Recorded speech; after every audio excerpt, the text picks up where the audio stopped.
Hey, today on the podcast, I have my friend Cheri Fletcher joining us. And Cheri is the host of the Your Spiritual Game Plan podcast.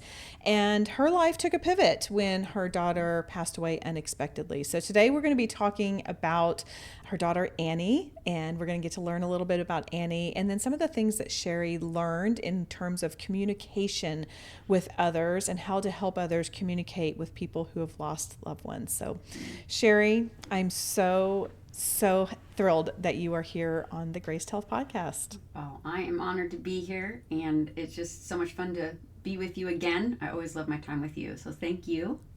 Well, longtime listeners will know. I mean, this is like OG listeners that back in 2019, you and I did a podcast right when you were getting ready to have ACL or MCL Yes. surgery. Well, I had ACL. ACL. Okay. And so we were kind of talking about prehab and going into recovery. And that's when you and I met for the first time. So I feel like it's only fair that we let people know that like we are friends.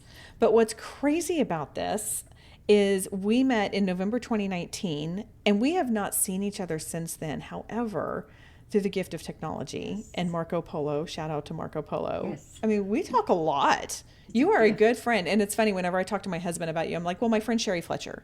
My friend Cheri Fletcher. So your last name is always with your first name. Like, do you have any other friends named Cheri? I don't know that I do. I feel like I shouldn't say that out loud because I'm going to miss someone, but I don't know. That's just how I refer to you as. So he knows that you are a very special person in my life. And I'm so excited that you're here today. I've been wanting to have you on the show for a while.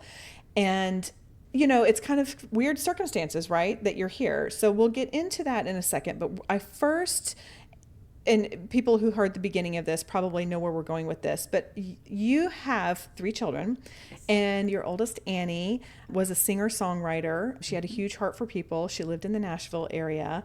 And before we get into the meat of our conversation, I want you to tell us some about Annie.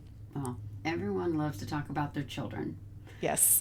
Um, but it's even more so when you've lost a child, because the biggest fear for any parent is that their child will be forgotten.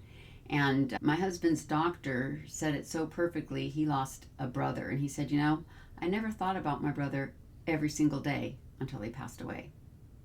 Oh, wow. And as a parent, you think about your kids, but Annie is now like 24/7. It's just 24/7 in your mind. And so when people ask you to talk about her, it's just right there ready to come out. So it's like, oh, okay, I can talk about Annie. So yes, Annie was my firstborn, and then I have 2 sons, so the only daughter. And on my side of the family, she was the only granddaughter of 9. So there are 8 grandsons. Wow. So she was pretty spoiled girl, and she knew it, and she loved it. Fall was her favorite season, so I'm looking through some of her fall stuff. I still have some of her sweaters. She loved Ugg boots, and I tried to get her a new pair every year, and she'd still wear the same old ugly pair that she had in high school.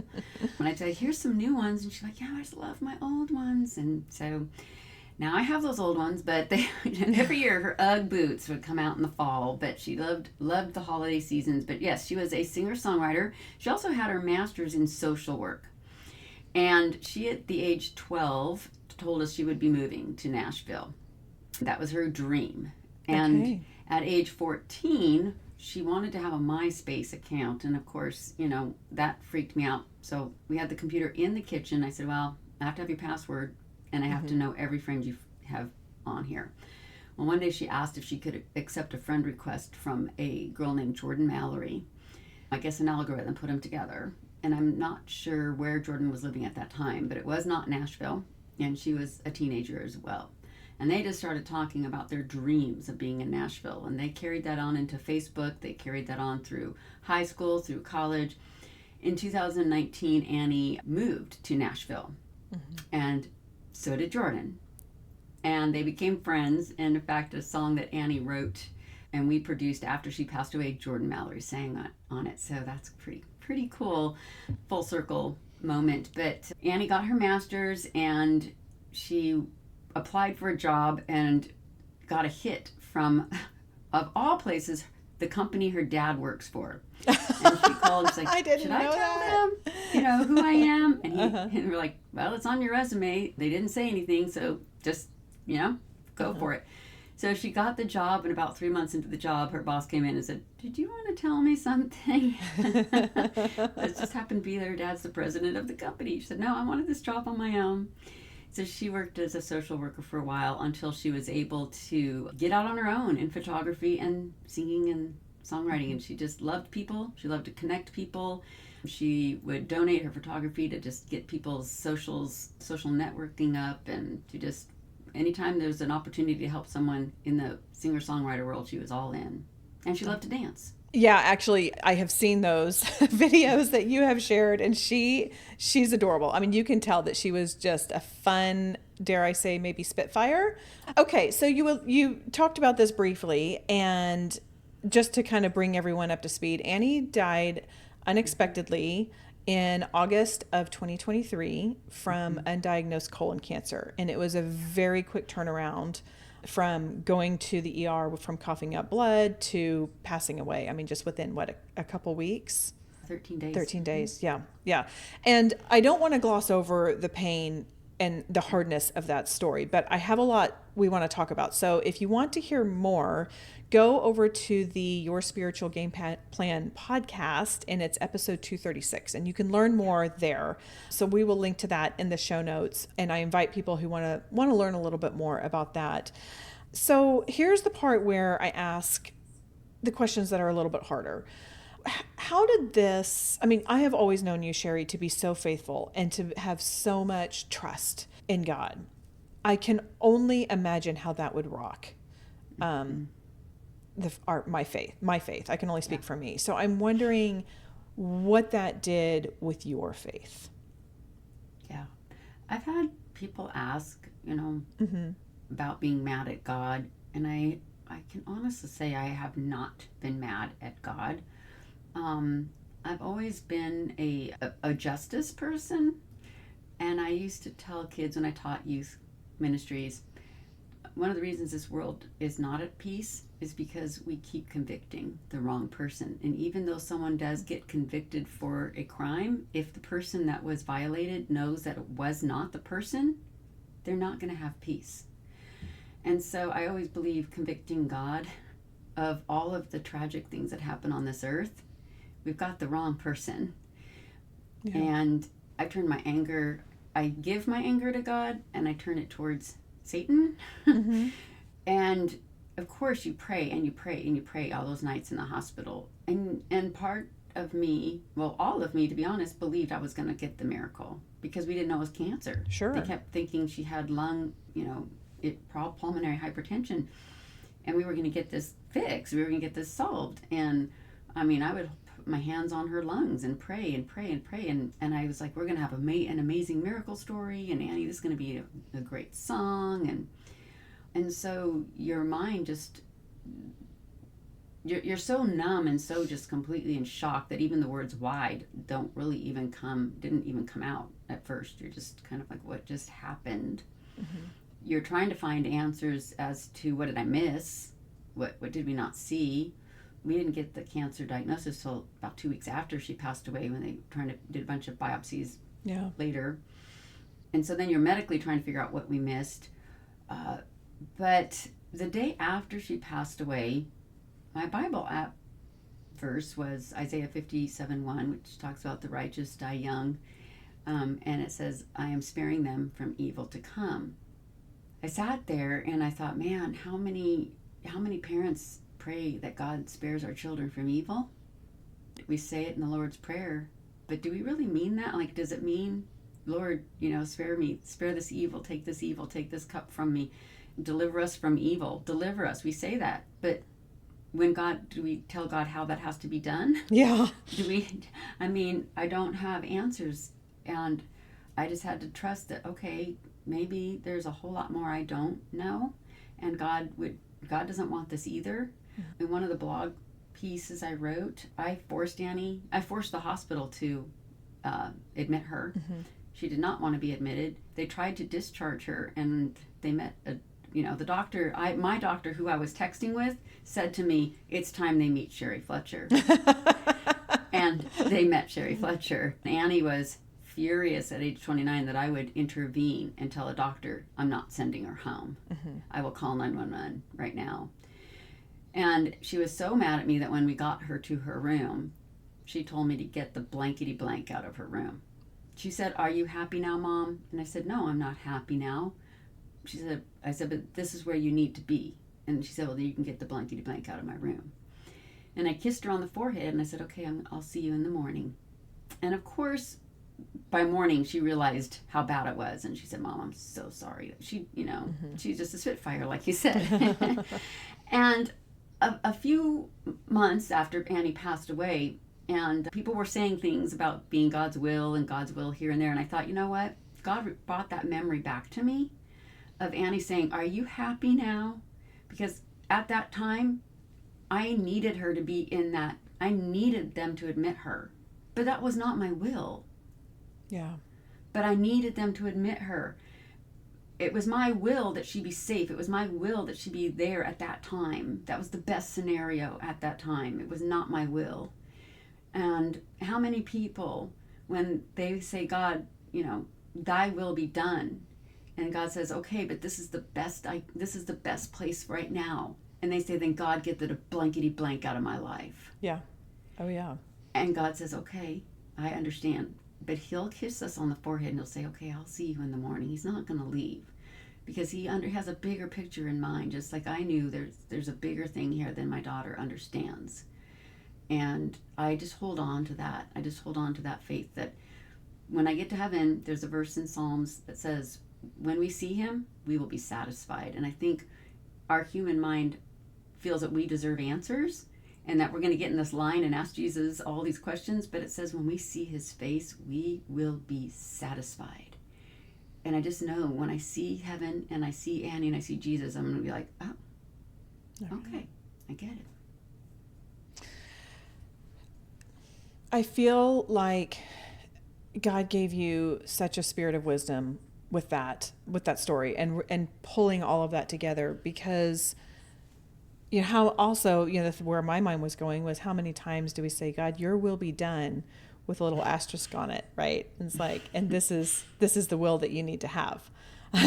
We surrender with stipulations. Right. Yeah, that's a good way of saying it. So, well, thank you for sharing about that. Cheri, the other thing is you've been pretty honest about your anger, your doubt, asking now what God.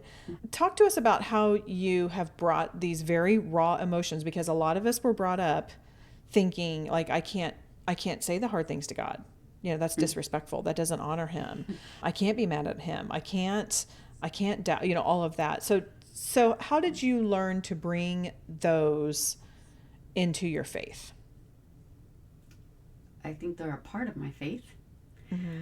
God made us in his image, and every emotion we feel is an emotion that God has. Yeah. And God is anger too. God is very angry right now at the way that this world is going.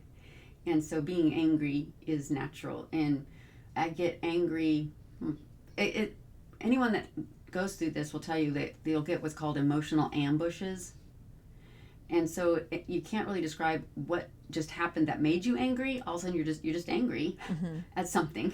Something was said, something happened, and you're just angry. But it's never been at God. It's been turning it towards God. And I think we don't study the worship of lament enough to understand that most of the Bible is the worship through lament. It's the crying out to God. It's the turning to God with our anger. And God gets it. He's like, I'm angry too.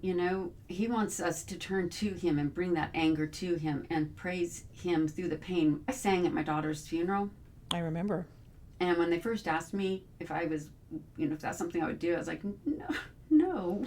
But then I thought, oh yes, Satan doesn't get the last word, because the one thing Satan can't stand and can't even be in the presence of is praise. He can't. And even if I'm mad at God, and I'm not cursing at, but just cursing the situation, that is still turning to God and praising God. And it's beautiful. I love that song by Amy Grant, Better Than a Hallelujah. Yeah. It's still God. I mean, anyone that has a kid, you want that kid, even if they're mad, to turn to you. Right. It's just beautiful. And it's a, in Ephesians, it tells us that everything that we're doing on this earth, it's a sermon. It's like the heavenlies are watching, and they're going, wow, here's this person that's writhing in pain, but they are turning to God. And to me, that's what I want to punch that enemy in the face with. Yeah. Well, I think you have. And, that's probably something we don't spend enough time over in this area, in our Graced Health, is that worship of lament. I feel like I know I've had a good conversation with someone else, but I can't remember who it was off the top of my head, but it's true. And how many of the Psalms are laments. So yeah, and just the permission, and just someone saying, this is biblical. Like, this is part of our full story, and it deserves its own place at the time that it needs it.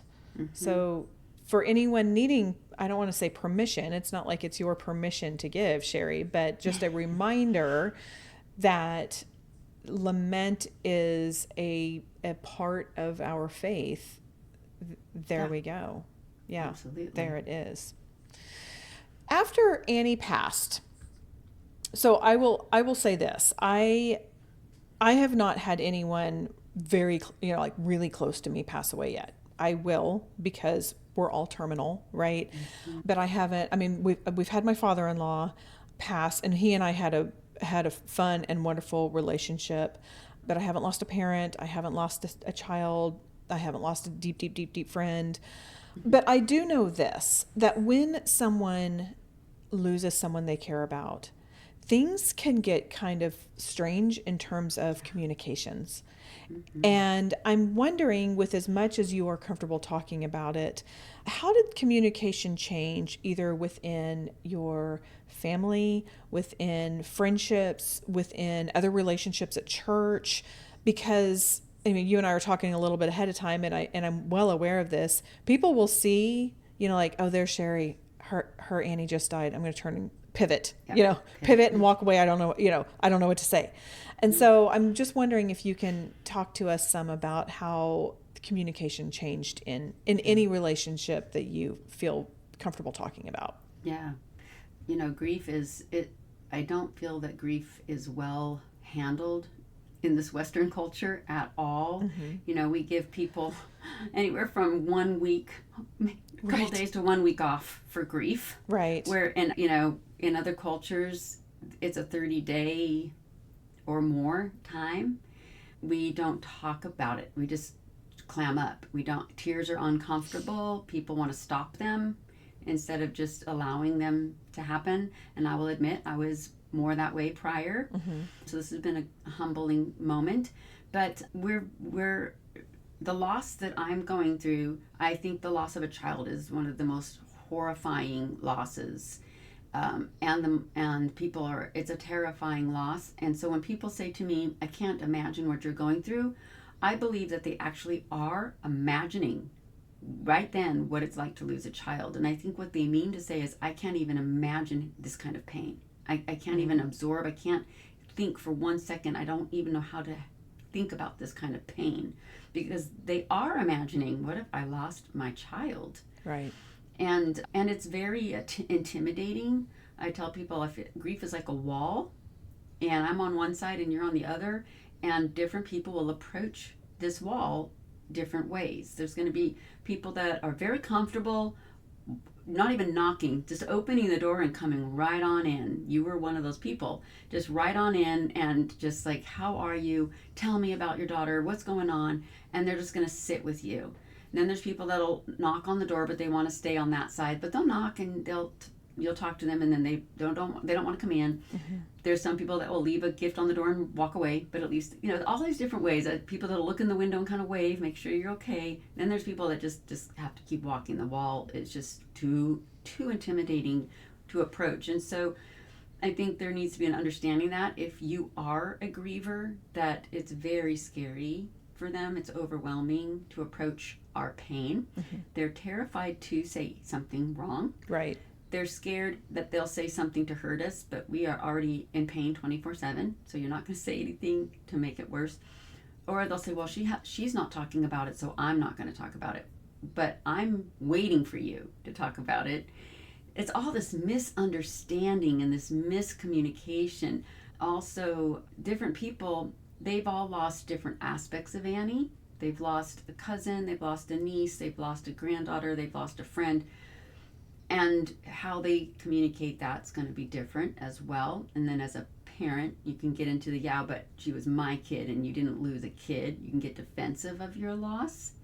There's just so many different dynamics. But the person you were prior to this loss, you'll never be that person again. So if someone is listening and their friend or loved one lost a child or a significant loss, and you're just waiting for them to call you, we're not going to call you. We are so drained and so empty, we can't even think about what to do tomorrow, much less who hasn't called us.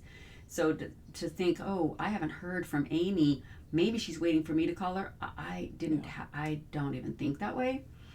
Or if they're thinking, well, it's been 2 years, so Cheri should be back to her old self. That old Cheri is not there. I've had an amputation. I used to run a lot, and since Annie's passed, I don't have the energy to run. But if I had my leg an amputee, you wouldn't ask me when I was going to run my next marathon. Yeah. Right off the bat, maybe in 10 years if I had something, but you wouldn't ask me that. So the old Cheri's just, I'm not that person anymore. And so the way the dynamic changes, the way I used to do things, if I was the hostess with the mostess, that's probably not going to be that for a long time, or if ever. So there's just got to be some give and take on both ends.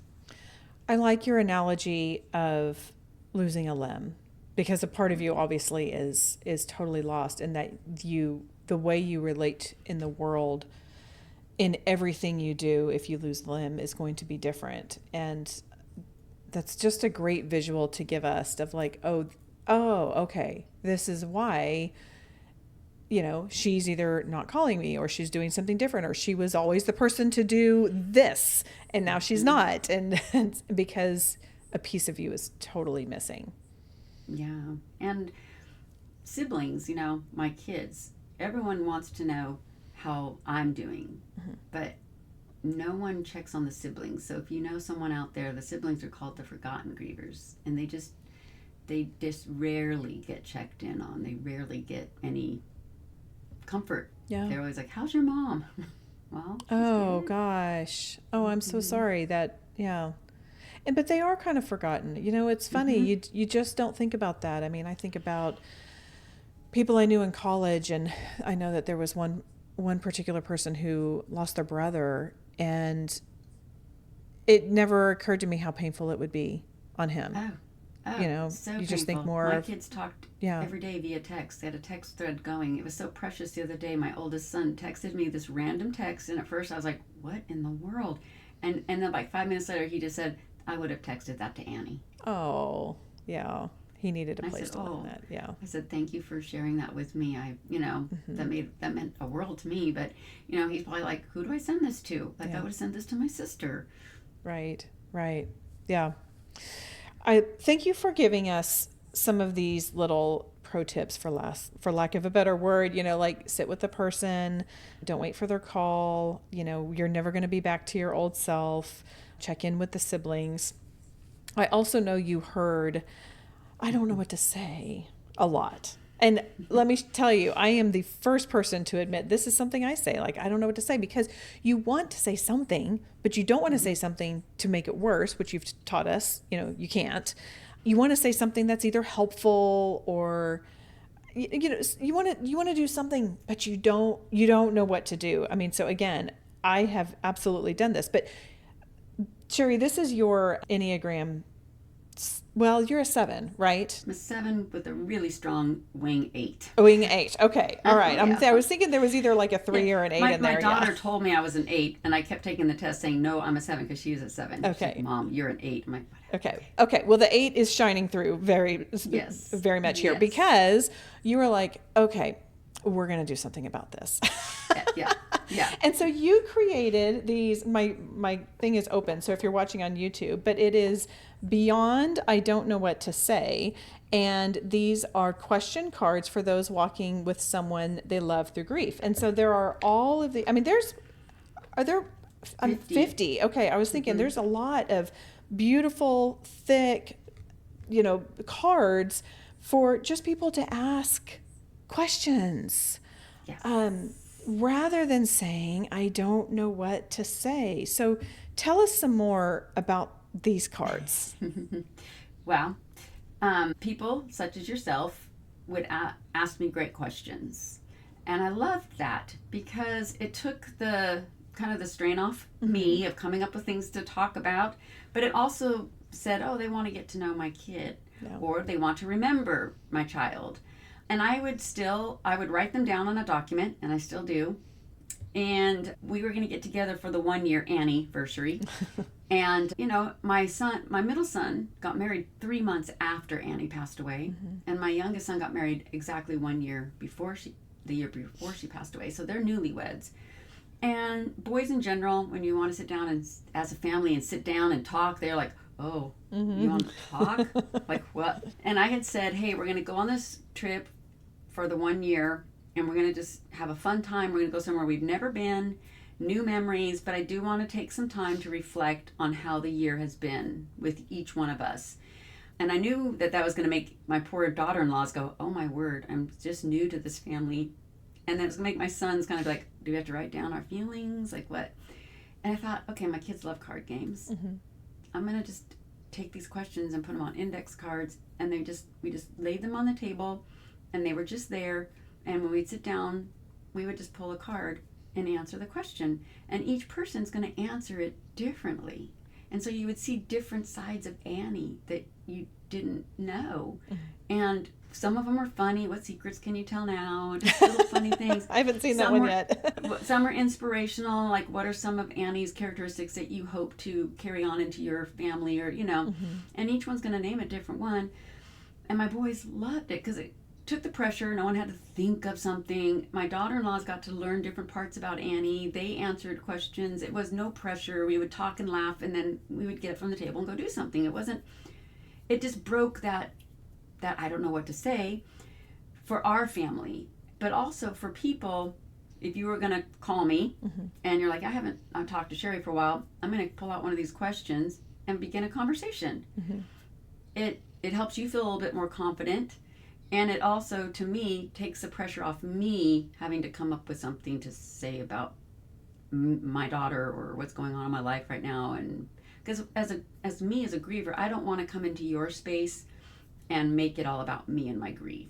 Right.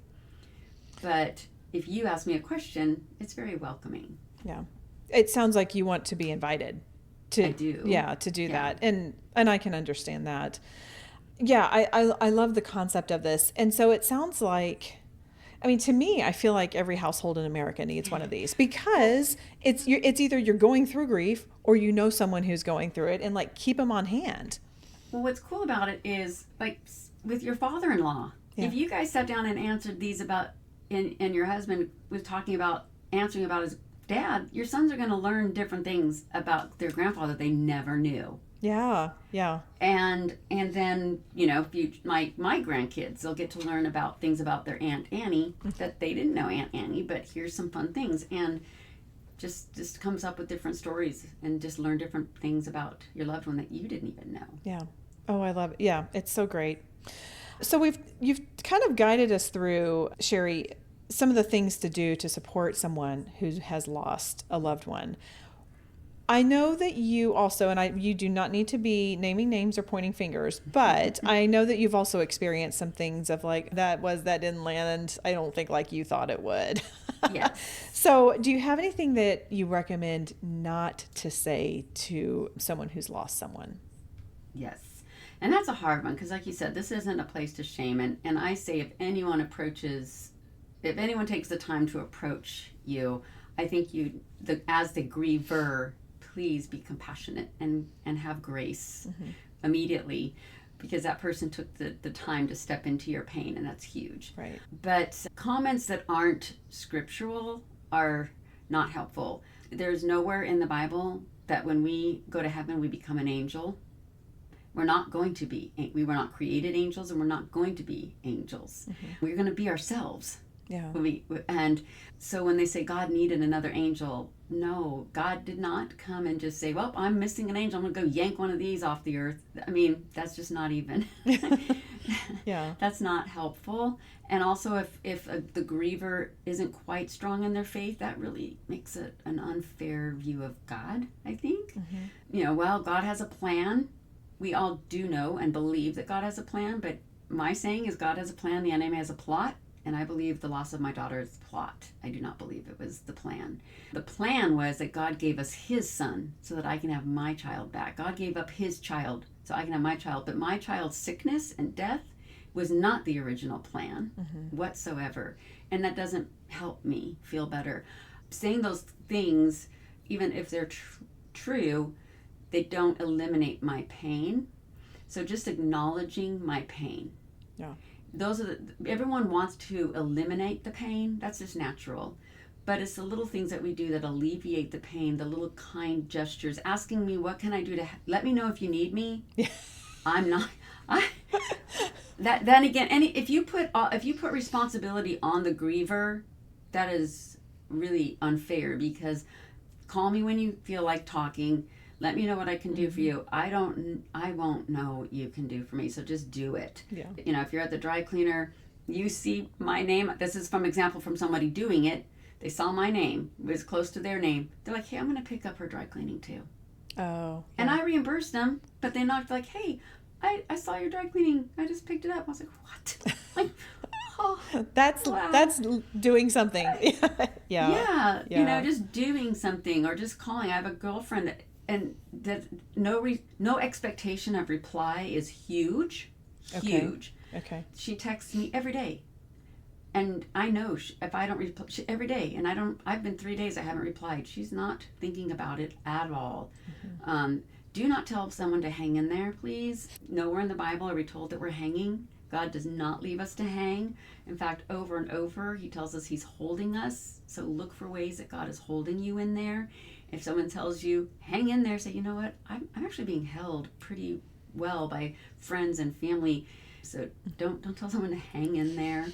Just quoting you the other day on that. Yeah. Yeah. I try to look back and see the ways that God has been there and held us through. But so just make sure that what you say, especially when it comes to God, that it's actually scriptural. But most of the time we don't need a scriptural thought. We just need you to say, hey, I'm thinking of you. I'm thinking about you. I know it's fall. What would Annie been doing in the fall? And even if someone asks me how I'm doing, sometimes it's like, what?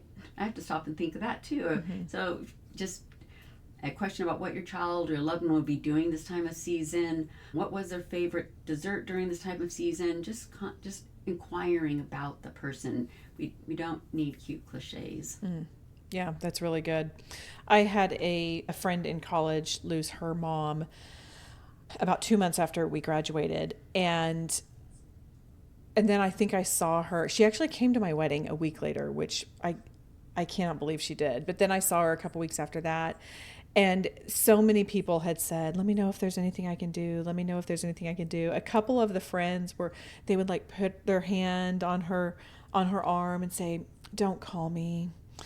Don't tell me if there's anything you can do. I mean, just kind of mocking Exactly. all of the placating things, because they recognized how much people were saying that. And I'm sure I was saying that again because we don't know what to say, but now we do. Now we do, Cheri, because of your cards. So thank you for creating those.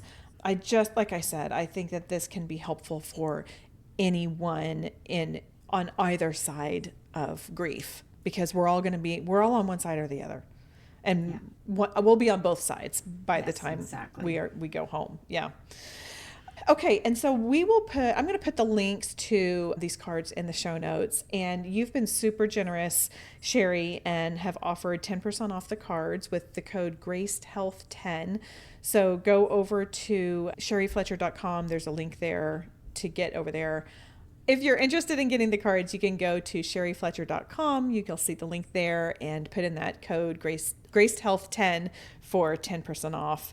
And then you also, Cheri, real quickly, have a 5-day reflection that is free for people. So tell people really quickly what that is.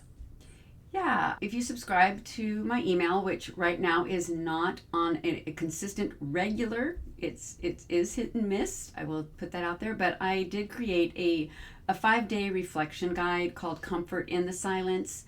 And each day for 5 days, you would just get a download. It would have a scripture and then a reflection from me and then a prompt, a way for you to discuss your loved one and make a journal entry. And just my goal is to always have a way to bring about discussion and open discussion, whether that's journaling or with sitting down with your family and answering the prompt together. And that's a 5-day download when they subscribe. And I want to put a shout out to your cute shirt. I know. This is a great shirt. So if you can't see me, let me see if I can adjust here. It says Power, Love, Sound Mind. And it is from Annie's life verse, right? 2 Timothy 1:7. So yes, I knew I was talking with you and I was like, I got to put the shirt on. Thank you. Yes. Okay, I've got a few questions I ask all of my guests. I don't think I asked you this, because I wasn't asking this question back when I interviewed you the first time. I love learning about people's tattoos, and and I know the answer to this. I know you do have a tattoo, and you have 2. That's right, you do have 2. So can you tell us about those tattoos? Yes, I even wrote a blog post about them because I've never wanted one, not because I haven't any opinion about them whatsoever. I've just never had one that I wanted to have on my body forever until Annie. And of course, Annie's favorite flower is the sunflower, and her nickname was Bug. So on my arm, on the inside of my arm, I have a sunflower with a little ladybug on the leaf that was designed by an amazing Christian artist. I was on her wait list for a 1.5 years, and that was a beautiful story. Yeah. And so she did that, a custom design just for me. And then I have Annie's, and Annie would sign her name. She'd always sign off with a heart. And then so Rachel, the tattoo artist, took her heart and put it on my wrist where my pulse is. Love it. So I have our heart right there. Yes. Oh, I love that. I love that. And then we just kind of shared this, so I'm assuming that's the same one, but I don't want to assume, actually. So do you have a meaningful Bible verse that you would like to share? You know, when I was podcasting, which my podcast is on pause, I used to ask my guests, looking back on your life, how far back can you go to see the very purpose you are living today and who you have always been? Because I wanted people to see that who they are today is actually woven into who they've always been. You know, we lived in Seattle before we moved to Tennessee. We never ever thought we'd live in Tennessee ever. And we lived in Seattle for 30 years. And that story's on my podcast somewhere too. I can send you the link to that one. But God clearly moved us to Tennessee. And it was so clear back in 2020 that we moved. And knowing, you know, we didn't have family except Annie. Annie lived in Nashville. And I know God moved us here so I could spend the last 3 years of my life with her. So that I was here in Tennessee when she called me, because she probably would not have called me. And at that point, my Bible verse became Deuteronomy 31:8, the Lord himself goes before you. And I started looking back, and I started asking myself, looking back over my life, how far back can I go and see how the Lord has always walked before me? And you can go back pretty far, because I can see people back to 20 years that God put in line for us, for knowing Annie would pass away and we would need these things lined up. And certain places, certain events, certain people, like even Jordan Mallory that ended up singing on Annie's song. He put things in place that we would and still rely on for our comfort. He went before us. And I tell people, God paves the way. He paves it. If you follow him, you don't have to pave it. Yeah. And so he's going before us. And so Deuteronomy 31:8, if you can look back over your life and see all the ways that the Lord himself has gone before you. That's so good. Okay, tell people how they can connect with you, and then I'm going to let you have the last word. Well, like you said, CheriFletcher.com. Okay. And they can subscribe, and that'll put them into my email system. Cheri@CheriFletcher.com is my email. And I'm open to questions on her, on Annie always. And grief and how to communicate. It's my passion now, I guess, right? Yeah. A new one. Yeah. Yep. Yeah. I just want to make sure that the enemy, the plot of the enemy, if this is God's plan, then let's meet the enemy where his plot is. And the one thing he wants us to do is to quit communicating. He wants to divide families. He wants families to be separated and isolated, and have tools to not do that. Yeah. That's my spiritual game plan. And you just tied all of that together. That is great. Okay, that is all for today. Go out there and have a graced day.